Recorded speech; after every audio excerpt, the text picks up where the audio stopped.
Los Angeles မြို့ကဘားတစ်ခုမှာဝါရင်လေရင်မှုရစ်ချာသူနားမယူခင်နောက်ဆုံးပြန်တက်မှုကိုဆင်နွှဲဖို့ကာယာအိုကေဆိုပြီးပြောပါနေပါတယ်။တစ်ဖက်မှာလည်းဟိုတယ်မှာရှိနေတဲ့ဒူလေရင်မှုဘန်စီကိုသူ့ဇနီးစီကဖုံးလာနေပြီးဂတိပေးထားတဲ့အတိုင်းအိမ်ပြန်မလာလို့စိတ်ဆိုးတော့သက်ထွက်နေပါတယ်။ဘန်ကလေရင်ချိန်စရာပြောင်းသွားလို့ပါလို့စင်ချေပေးပေမဲ့ဇနီးဖြစ်သူကတားဖြစ်သူနေမကောင်းဖြစ်နေတာကိုတတိပေးပြီးနောက်ပိုင်းမှာဘန်တယောက်အိမ်နဲ့ဝေးရာကိုပဲရှောင်ပြေးနေတတ်တာကိုအပြစ်တင်ခဲ့ပါတယ်။တကယ်တော့ဘန်ဟာအိမ်ပြန်ရမှာကိုရှောင်ကျင်လို့တမင်တက်တက်ခီးစဉ်တွေကိုစက်တိုက်ဆွဲနေခဲ့တာပါ။နောက်ရက်မနက်၄စိမ့်မှာတော့ဒန်ဆိုသူခီးဒီတယောက်ဟာဆေးလိပ်တောက်လို့အပြောခံရပေမဲ့ဝန်ထမ်းလဲထွက်သွားရောနောက်တလိပ်ထက်ညှိပြန်ပါတယ်။သူ့တက်ပလက်ကအားကုန်ခါနီးဖြစ်နေလို့ပါဝါဘန်နဲ့ချိတ်ပြီးခီးဆောင်အိတ်ထဲပစ်ထည့်လိုက်ပါတယ်။အိတ်အပ်တဲ့အခါအိတ်ထဲမှာဘက်ထရီပါလာလို့ဝန်ထမ်းကမေးတော့သူကမပါဘူးလို့လိန်ပြောခဲ့ပါတယ်။တစ်ချိန်တည်းမှာပဲဘန်ဟာကိုရဆိုတဲ့ကောင်မလေးကလေရင်စီးရမှာကြောက်လို့ငိုနေတာကိုသူ့အဖေတက်ကလန်ကချော်မော်လို့မရဖြစ်နေတာကိုတွေ့သွားပါတယ်။ဘန်ကလေရင်စီးတာထက်ပိုကြောက်ဖို့ကောင်းတာတွေအများကြီးရှိပါသေးတယ်လို့ဝင်ရှင်းပြပေမဲ့ကိုရကတော့ရွဲတဲ့ပဲပြန်ပြောခဲ့ပါတယ်။ဘန်ထွက်သွားပြီးနောက်ကိုရရဲ့မိထွေးဖြစ်သူဂျာယာကသူမရဲ့သားလေးဖင်ရဲ့ကိုပေါ်မှာခြေရာခံဆက်လေးရှို့ဝက်တက်ဆင်ပေးပြီးဖုန်းထဲကခြေရာခံအပ်ရဲ့ရှို့ဝက်နံပါတ်ကိုဖင်ရဲ့မွေးနေ့ဖြစ်သတ်မှတ်ပေးထားလိုက်ပါတယ်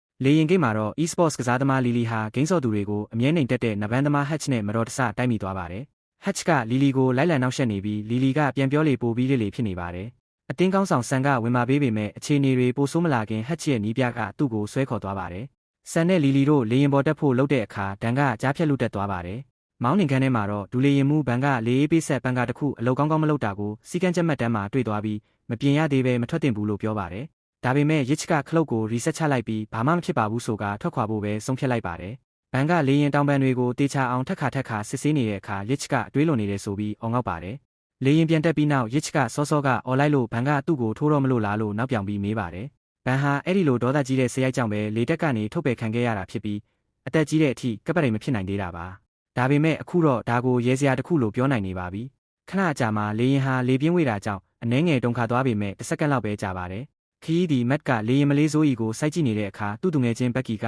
မင်းရုပ်က9မှတ်ပဲရှိတာဇိုးအီက9မှတ်တန်လုံးဝမမျှော်လင့်နဲ့လို့စနောက်ပါတယ်။တစ်ဖက်မှာလည်းဆန်ကလီလီကိုပြီးခဲ့တဲ့ပွဲမှာသူမရဲ့အစီအစဉ်တွေကြောင့်ရှုံးတော့မလို့ဖြစ်ခဲ့တာကိုပြောပြပြီးအတင်းလိုက်ဆူဆီးမှုရှိဖို့လိုအပ်ကြောင်းရှင်းပြနေပါတယ်။လီလီကလည်းဆန်ကိုသူမပေးထားတဲ့စာကိုဘာလို့ဖတ်ဖို့ကြောက်နေတာလဲလို့မေးတဲ့အခါဆန်ကလေရင်စင်းရင်ဖတ်ပါမယ်လို့ကတိပေးလိုက်ပါတယ်။အဲ့ဒီနောက်ဆန်ကတန့်စင်ကန်ထဲသွားပြီးလီလီရဲ့စာကိုကြည့်ရင်စိတ်ရှုပ်ထွေးနေခဲ့ပါတယ်။နောက်တော့တက်ကလန်ကတမိဖြစ်သူကိုရာကိုမိသားစုအစ်စ်အပေါ်ကောင်းကောင်းမွန်မွန်ဆက်ဆံဖို့ပြောပေမဲ့ကိုရာကတော့စိတ်မဝင်စားခဲ့ပါဘူး။အဖေနဲ့မိထွေးဖြစ်သူတို့ယိုမန့်တဆန်ပြီးနန်းနေကြတာကိုကြည့်ပြီးကိုရာကအော်အန်ဂျင်ရောင်ဆောင်ပြပါတယ်။အဲ့ဒီနောက်ဇနီးမောင်နှံနှစ်ဦးဟာတန့်စင်ကန်ထဲကိုတူတူဝင်သွားကြပါတယ်။ကလေးလေးဖင်ရဲ့တက်ပလက်အားကုန်သွားတဲ့အခါသူ့မိကိုလိုက်ရှာခဲ့ပါတယ်။ကိုရာကခဏနောက်ပဲလေရင်မီးပိုင်းကရေကူးကန်ထဲမှာရှိတယ်လို့ပြောလိုက်တာကြောင့်ဖင်လေးဟာရှာရင်းနဲ့လမ်းပြောက်သွားခဲ့ပါတယ်။ဒါကိုမက်ကသတိထားမိပြီးဖင်ကိုဘေးမှာပေးထိုင်ကဂိမ်းတစ်ခုပြသပေးထားပါတယ်။မိနစ်အနည်းငယ်ကြာတော့ကိုရာဟာပြင်းလာပြီးတန့်စင်ကန်တကားကိုသွားခောက်ခဲ့ပါတယ်။အောက်ထပ်ကုန်တင်ကန်ထဲမှာတော့ဒန်ရဲ့ပါဝါဘန်ဟာအပူလွန်ခဲ့ပြီးမီးစတင်လောင်ကျွမ်းရာကနေဘေးကအိတ်တွေကိုကူးဆက်သွားခဲ့ပါတယ်။မောင်းနှင်ကန်ထဲမှာမီးသတိပေးစနစ်မီလာတာကြောင့်ဘန်ကမီးတက်စနစ်ကိုဖွင့်လိုက်ပေမဲ့အလုံးမလုံးပါဘူး။အဲ့ဒီနောက်လေကြောင်းထိန်းသိမ်းရေးမျှော်စင်ကိုဆက်သွယ်ပြီးအနည်းဆုံးလေစိတ်မှာဆင်းသက်ဖို့ခွင့်ပြုချက်တောင်းခံခဲ့ပါတယ်။လေရင်အမှုထမ်း2ယောက်ကကုန်တင်ကန်ထဲဆင်းပြီးမီးတက်ဘူးတွေနဲ့ငိမ့်တက်ဖို့စ조사ပေမဲ့မီးကပိုပြင်းထန်လာပါတယ်။လေရင်ကရုတ်တရက်တုန်ခါပြီးစောင်းသွားတဲ့အတွက်ကုန်တင်နာဘုံးဟာလိမ့်ဆင်းသွားပြီးကက်စ်အိုးတွေကိုသွားတိုက်မိပါတယ်။ပောက်ကွဲမှုအသေးစားလေးဖြစ်ပွားပြီးမီးတောက်တွေလောင်ကျွမ်းသွားကကက်စ်အိုးတစ်လုံးဟာနံရံကိုဖောက်ထွက်သွားတာကြောင့်လေဖိအားတွေကျဆင်းကုန်ပါတယ်။လေရင်ဟာအရှိန်ဟုန်နဲ့ထိုးဆင်းလာပြီးကက်စ်အိုးတစ်လုံးကလေရင်ခန်းချမ်းပြင်ကိုဖောက်ထွက်ကခီးဒီတဦးရဲ့ခေါင်းကိုထိမှန်ပြီးပွဲချင်းပြီးတေဆုံးသွားစေပါတယ်။တုန်ခါမှုကြောင့်တန့်စင်ကန်ထဲကဂျာယာနဲ့တက်ကလန်တို့လည်းမှန်နဲ့ခေါင်းဆောင်မိပြီးသတိလစ်သွားပါတယ်။လေရင်ခန်းထဲမှာလေဖိအားတွေလုံးဝကျဆင်းသွားပြီးပစ္စည်းတွေလွင့်ပြန်ကလူတော်များများဒဏ်ရာရကုန်ပါတယ်။ကိုရာဟာလေရင်ပြင်ဘက်ကိုလွင့်ထွက်တော့မဲ့အချိန်မှာလီလီကအချိန်မီလမ်းဆွဲလိုက်နိုင်ပါတယ်။အားလုံးအောက်ဆီဂျင်မျက်နှာဖုံးတွေတက်ဆင်ကြပေမဲ့သတိလစ်နေတဲ့တက်ကလန်နဲ့ဂျာယာတို့ကတော့မတက်နိုင်ကြပါဘူး။မိနစ်အနည်းငယ်ကြာလေပြင်းတံကိုအလူးလဲခံရပြီးနောက်ကပ်ပရင်ရစ်ချာလေရင်ကိုအန်ရယ်ကင်းတဲ့အမြင့်တစ်ခုမှာထိန်းချုပ်နိုင်ခဲ့ပါတယ်။သူကခီးဒီတွေကိုမီးလောင်မှုအခြေအနေကိုအတိပေးပြီးကူအန်လေစိတ်ကိုလမ်းကြောင်းပြောင်းဆင်းမဲ့အကြောင်းတီငိမ့်နေကြဖို့ပြောကြပါတယ်။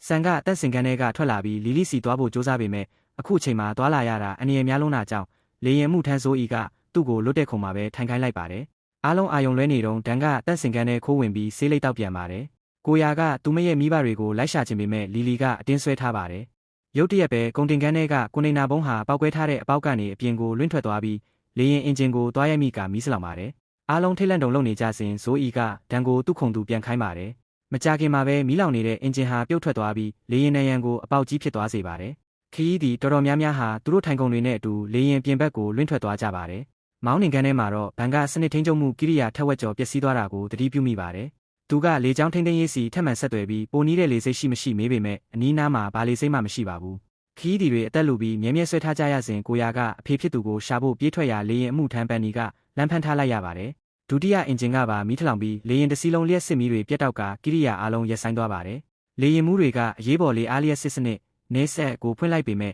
အရှိန်မြင့်ဖို့သို့မဟုတ်အင်ဂျင်ပြန်နှိုးဖို့အင်အားမလုံလောက်တာကြောင့်စီတွေကိုအကုန်ဆုံးပစ်လိုက်ရပါတယ်အဲ့ဒီနောက်ရစ်ချ်ကခီးဒီတွေကိုအသက်ဘေးအတွက်အစင်သင့်ပြင်ထားကြဖို့တတိပေးလိုက်ပြီးလူတိုင်းငိုယိုကဆူတောင်းနေကြပါတော့တယ်လေရင်ဟာအရှိန်ပြင်းပြင်းနဲ့ထိုးဆင်းလာစဉ်ဘန်နဲ့ရစ်ချ်တို့ဘလို့ဆင်းသက်မလဲဆိုတာအငင်းပွားကြပါတယ်ဘန်ကလေရင်ဘေးဆောင်ပြီးပြက်ကျနိုင်ချေကိုထောက်ပြတဲ့အခါမှာရစ်ချ်ကဘန်ရဲ့နေလန်းကိုလက်ခံလိုက်ပါတယ်ရစ်ချ်ဟာသူ့ရဲ့အတွေ့အကြုံနဲ့ဗဟုသုတအားလုံးကိုသုံးပြီးလေရင်ကိုအတက်နိုင်ဆုံးထိန်းချုပ်ကာရေပြင်ပေါ်ကိုအောင်မြင်စွာဆင်းသက်နိုင်ခဲ့ပါတယ်ဒါပေမဲ့လေရင်ဟာရေပြင်ပေါ်မှာအရှိန်မတည်ပဲဆက်လိမ့်သွားပြီးတနာကြောက်တန်းတစ်ခုကိုသွားတိုက်မိပါတော့တယ်လေရင်ဟာအပိုင်းပိုင်းပြတ်သွားပြီးလွင့်စင်လာတဲ့အပိုင်းအစတွေကြောင့်လူတော်များများတေဆုံးဒဏ်ရာရကုန်ပါတယ်အဲ့ဒီနောက်လိုင်းလုံးကြီးတစ်ခုကလေရင်ထဲကိုဝုန်းခန့်နဲ့ဝင်ရောက်လာပြီးရေလွှမ်းကလူများပြားထပ်မံတေဆုံးသွားပါတယ်စက္ကန့်ပိုင်းကြာမှာတော့ပင်လယ်ပြင်ပေါ်မှာအလောင်းတွေအပိုင်းအစတွေနဲ့မီးတောက်တွေမျောပါနေပါတယ်အသက်ရှင်ကျန်ရစ်သူနည်းနည်းလေးပဲရှိပြီးအော်ဟစ်အကူညီတောင်းနေကြပါတယ်လီလီကရေကူးပြီးလေရင်ပြန်အစိတ်အပိုင်းတစ်ခုကိုလမ်းဆွဲထားစဉ်ရုတ်တရက်ငါးမန်းတကောင်ကသူမခြေထောက်ကိုကိုက်ပြီးရေထဲဆွဲချသွားပါတယ်လီလီကအသက်လူယုံကန်ပြီးအပေါ်ကိုပြန်တက်နိုင်ခဲ့ပေမဲ့ခြေထောက်ကဒဏ်ရာကြီးကိုကြည့်ပြီးစိတ်ပြတ်အားငယ်သွားပါတယ်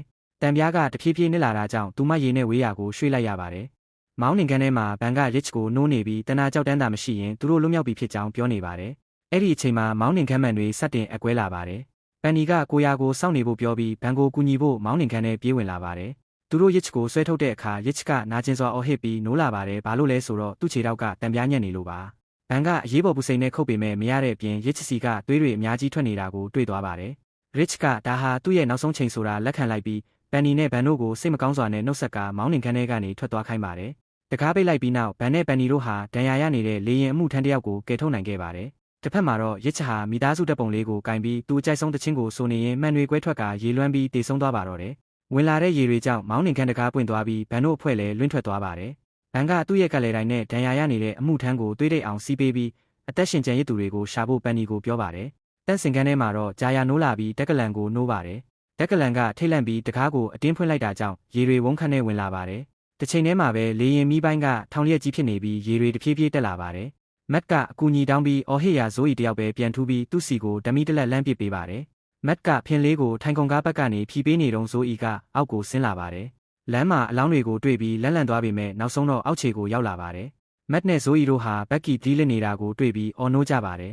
်ရေတွေတက်လာတာကြောင့်သူတို့အားလုံးအပေါ်ကိုပြန်တက်ကြရပါတယ်အပေါ်ရောက်တော့မတ်ကတကားကိုဖွင့်ဖို့လုပ်ပေမဲ့ဇိုးဤကတားလိုက်ပြီးသူတို့ရှိနေတာကလေကိုအောင်းရနေရဖြစ်လို့တကားဖွင့်လိုက်ရင်လေရင်ပိုင်းစနစ်သွားလိမ့်မယ်လို့ရှင်းပြပါတယ်ဇိုးဤကမတ်ရဲ့လက်ကိုပတ်တီးစီးပေးနေတုန်းဖင်လေးကမုန်းကျက်ပြီးအသက်ရှူမြင်လာတာကြောင့်ဘက်ကီကကလေးကိုချော့မော့ပြီးမိသားစုအကြောင်းပြောကအာယုံလွှဲပေးထားပါတယ်ဒါပေမဲ့လေရင်ကတနာကြောက်တန်းပေါ်ကနေထပ်မံလျှော့ကျသွားလို့တုန်ခါသွားတဲ့အတွက်ဖင်လေးထက်ပြီးကြောက်လန့်သွားပြန်ပါတယ်မောင်းနှင်ခန်းဘက်မှာတော့ဘန်ကလေရင်လေပိုင်းမှာရှိမဲ့အရေးပေါ်တီနေရပြအချက်ပေးဆက်ကိုရှာဖို့ကြံရွယ်ပါတယ်ပန်နီကသူမဟာရေကူးချန်ပီယံဖြစ်လို့သွားရှာပေးမယ်ဆိုပြီးကမ်းလှမ်းပါတယ်ပန်နီထွက်သွားပြီးမိနစ်အနည်းငယ်ကြာမှကိုရာကရေထဲမှာငါးမန်းတကောင်ကိုမြင်သွားပြီးဘန်ကိုအော်ပြောပါတယ်သူတို့နှစ်ယောက်လုံးပန်နီကိုတတိပေးဖို့အော်ကြပေမဲ့ပန်နီကဝေးလုံးလို့မကြားရပါဘူးဘန်ကအရေးပေါ်လေဖောင်းလေကိုဖွင့်လိုက်ပြီးကိုရကိုတခုတည်းသောအသက်ကယ်အင်ဂျီဝစ်ပေးကပန်နီနောက်ကိုလိုက်ဖို့လေပေါ်တက်ကြပါတယ်ဒါပေမဲ့ငါးမန်းကပန်နီဘေးမှာဝဲနေပြီးလေနီးကိုရောက်တဲ့အချိန်မှာတော့နောက်ကျသွားပါပြီငါးမန်းကပန်နီခြေထောက်ကိုကိုက်ပြီးရေထဲဆွဲချသွားပါတယ်ပန်နီရေပေါ်ပြန်တက်လာနိုင်လို့ဘန်ကလမ်းဆွဲပေမဲ့ငါးမန်းကထက်ကိုက်ပြီးသူမရဲ့ခနာကိုနှစ်ပိုင်းပြတ်အောင်ကိုက်ဖြတ်သွားပါတော့တယ်အဲ့ဒီနောက်ငါးမန်းကလေပေါ်အထိခုန်တက်လာလို့ဘန်ကတက်မနဲ့အသက်လူရိုက်နှက်မောင်းထုတ်လိုက်ရပါတယ်လေရင်လေပိုင်းမှာတော့ထိုင်ကုန်များစုမှာအလောင်းတွေပဲရှိနေပါတယ်ဆန်ကလီလီကိုလိုက်ရှာပေမဲ့သူမခုံမှာသွေးကွက်တွေကိုပဲတွေ့ရပါတယ်အသက်ရှင်ကျန်ရစ်သူတွေကလေရင်ပေါက်နားမှာစုဝေးပြီးအခြေအနေကိုတုံးတက်နေကြစဉ်လူတွေရဲ့အလေးချိန်ကြောင့်တနာကြောက်တန်းပေါ်တင်နေတဲ့လေရင်ကလှုပ်ခါသွားပြီးအမျိုးသမီးတဦးရေထဲပြုတ်ကျသွားပါတယ်ကံကောင်းထောက်မစွာပဲဂျင်မဆိုသူကချက်ချင်းပြန်ဆွဲတင်ပေးနိုင်ခဲ့ပါတယ်ဆန်ကလူစုခွဲပြီးအလေးချိန်မြအောင်နေရာရွှေ့ကြဖို့ပြောပေမဲ့ဟက်ချ်ကဆန်ကသူတို့ကိုရေထဲတွန်းပို့နေတာဆိုပြီးအငင်းပွားပါတယ်ဂျင်မန်ကကြားကဖြန့်ဖြေပေးရပြီးဟက်ချ်ရဲ့နီးပြနဲ့အတင်းဖော်ကပါဆန်ရဲ့စကားကိုထောက်ခံတဲ့အတွက်ဟက်ချ်ငြိမ်သွားပါတယ်လူတွေနေရာရွှေ့နေတုန်းလီလီရှိနေတဲ့တံပြားကလုံးဝနစ်သွားတာကြောင့်သူမရေထဲခုန်ချပြီးကူးခတ်ခဲ့ရပါတယ်လေရင်လေပိုင်းကိုသူမရောက်လာပြီးရေပေါ်တက်လာတဲ့အခါနေပြဖြစ်သူလန့်သွားပါတယ်လီလီကဆန်ကိုပြေးဖက်လိုက်ပါတယ်သူတို့တတိမမူမိခင်မှာပဲငါးမန်းကနေပြကိုဆွဲချသွားပြီးတွေးချင်းချင်းหนีသွားစေပါတယ်ဟက်ချ်ရဲ့အတင်းဖော်ကရေထဲဆင်းပြီးကူညီဖို့စူးစမ်းတယ်လို့ဟက်ချ်ကလည်းဆင်းကျင်ပေမဲ့ဂျင်မန်ကဆွဲထားပါတယ်ဒါပေမဲ့ငါးမန်းရန်ကနေမလွတ်ပဲနီးပြရောအတင်းဖော်ပါနှစ်ယောက်လုံးတေဆုံးသွားရပါတယ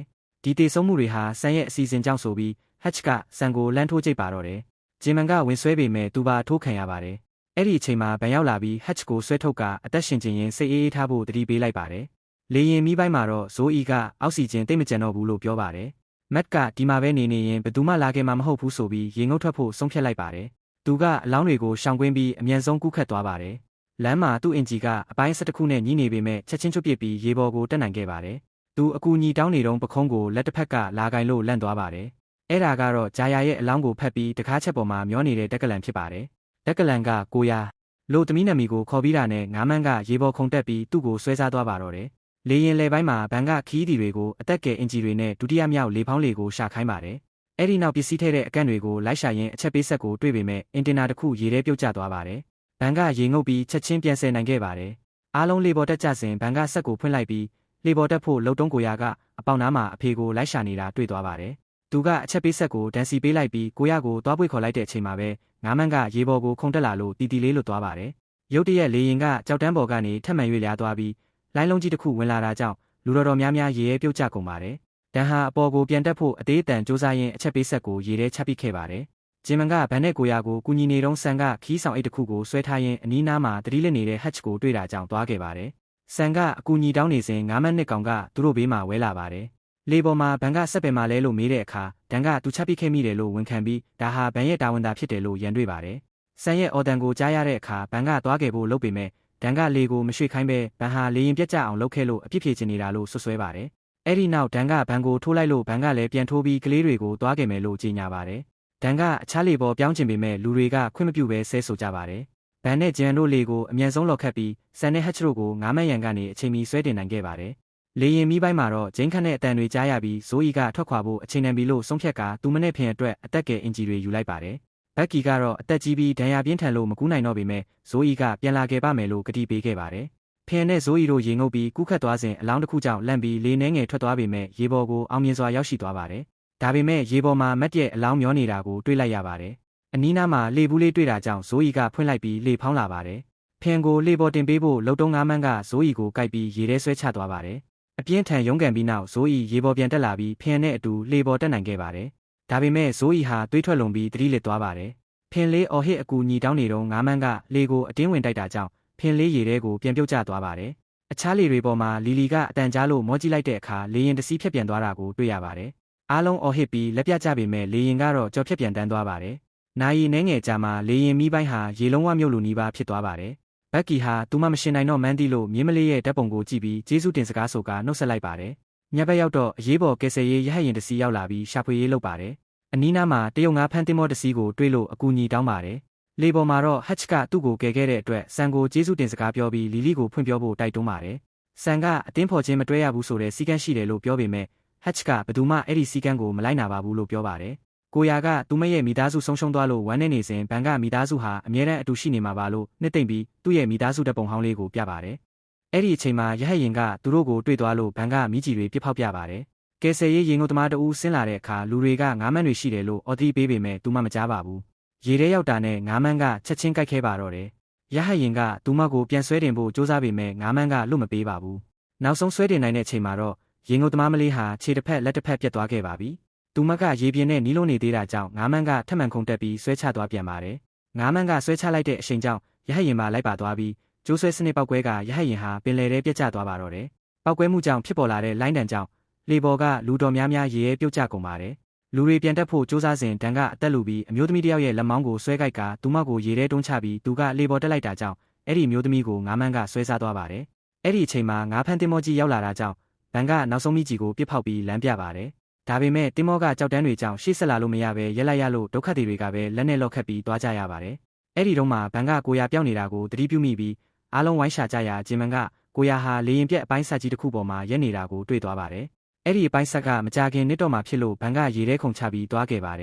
်သူကိုရစီကိုအန်ရီရဲ့ကင်းကင်းရောက်သွားပေမဲ့ကိုရာကအဖေကိုပြစ်မသွားချင်ဘူးလို့ငိုပြောပါတယ်ဘန်ကမင်းဖေကမင်းကိုတတိရှိစေချင်မှာပါလို့ဖြောင်းဖြပြီးနှစ်ယောက်သားရေထဲပြန်ဆင်းကတင်မောစီကူးခတ်ကြပါတယ်ငါးမန်းတွေဝိုင်းလာတဲ့အချိန်မှာဘန်ကငါးမန်းတစ်ကောင်ကိုမိကြီးသေးနဲ့အမိအယပြစ်တက်လိုက်နိုင်ပါတယ်ဒါပေမဲ့ဒါဟာနောက်ဆုံးကြည့်ပါပဲငါးဖမ်းတင်မောကပရိန်ကဒါကိုမြင်သွားပြီးငါးမန်းတွေအာယုံပြောင်းအောင်ဖမ်းထားတဲ့ငါးတွေကိုရေထဲအကုန်တုံချခိုင်းလိုက်ပါတယ်ငါးမန်းတွေကလူတွေကိုထားခဲ့ပြီးငါးတွေကိုပဲဝိုင်းစားကြပါတော့တယ် လေပေါ်မှာတော့ဒန်ကရေပေါ်မှာမျောနေတဲ့ဆေးလိပ်ဘူးကိုလမ်းကောက်ပြီးတောက်ဖို့လုပ်ပေမဲ့မီးချစ်ကအလုံးမလုပ်ပါဘူးအဲ့ဒီအချိန်မှာပဲငါးမန်းတကောင်ရေပေါ်ခုန်တက်ပြီးဒန်ကိုကတ်ချီကရေထဲဆွဲချစားတောက်လိုက်ပါတော့တယ်မနက်ခင်းရောက်တဲ့အခါငါးဖမ်းတင်မောကြီးကအသက်ရှင်ကျန်ရစ်သူအားလုံးကိုကယ်ဆယ်နိုင်ခဲ့ပါတယ်ဆန်ကလီလီကိုစာကရေထဲပါသွားလို့မဖက်လိုက်ရဘူးလို့ပြောတဲ့အခါလီလီကစာထဲမှာဘာရေးထားလဲဆိုတာစံတိပြီးသားဖြစ်မှာပါလို့ပြောပေမဲ့စီကန်းတွေကိုတော့ညှင်းလို့မရဘူးလို့ဆိုပါတယ်ဆန်ကတုံဆိုင်နဲ့လီလီနှစ်ဖူးကိုနမ်းလိုက်ပြီးလီလီကလည်းဆန်ရဲ့ဘားကိုပြန်နမ်းလိုက်ပါတယ်တစ်ဖက်မှာတော့ကိုရာကမိသားစုအတွက်ဝမ်းနေနေတော့အခြားလူတွေဖုံးလိုက်မိလို့ဖုံးပြောနေကြတာကိုတွေ့ရပါတယ်ကိုရာကဗန်ရဲ့ဖုံးကိုငားပြီးမောင်လေးဖင်ရဲ့ကိုပေါ်ကခြေရာခံဆက်ကိုရှာဖွေလိုက်ရာဒီနေရာပေါ်လာပါတယ်သူတို့တင်မောကပရင်ကိုပြပြီးလမ်းပြခိုင်းရာတတိယမြောက်လေငယ်လေးကိုတွေ့ရှိသွားပါတယ်လေပေါ်မှာဇိုးဤတယောက်ပဲရှိနေတယ်လို့ထင်ရပေမဲ့ဇိုးဤကပလတ်စတစ်ဆက်တွေကိုဖယ်ပြလိုက်တဲ့အခါဖင်လေးကိုတွေ့ရပါတယ်မောင်နာမနှစ်ယောက်ဖက်ငိုကြပြီးကိုရာကလည်းမောင်လေးကိုတောင်းပန်ပါတယ်ဇိုးဤကဘက်ကီကြောင်းမေးတဲ့အခါဘန်ကစိတ်မကောင်းစရာသတင်းကိုပဲပြောပြလိုက်ရပါတယ်အဲ့ဒီနောက်ဘန်ကသူ့သားလေးရဲ့မကြသေးခင်ကရိုက်ထားတဲ့ဓာတ်ပုံတွေကိုကြည်ရင်သားဖြစ်သူမှာကင်ဆာရောဂါခံစားနေရတာကိုတတိယကစိတ်မကောင်းဖြစ်ပြီးငိုကြွေးမိပါတယ်သူချက်ချင်းပဲအိမ်ကိုဖုံးဆက်ပြီးအခုပဲအိမ်ပြန်လာတော့မယ့်အကြောင်းသတင်းစကားပါလိုက်ပါတော့တယ်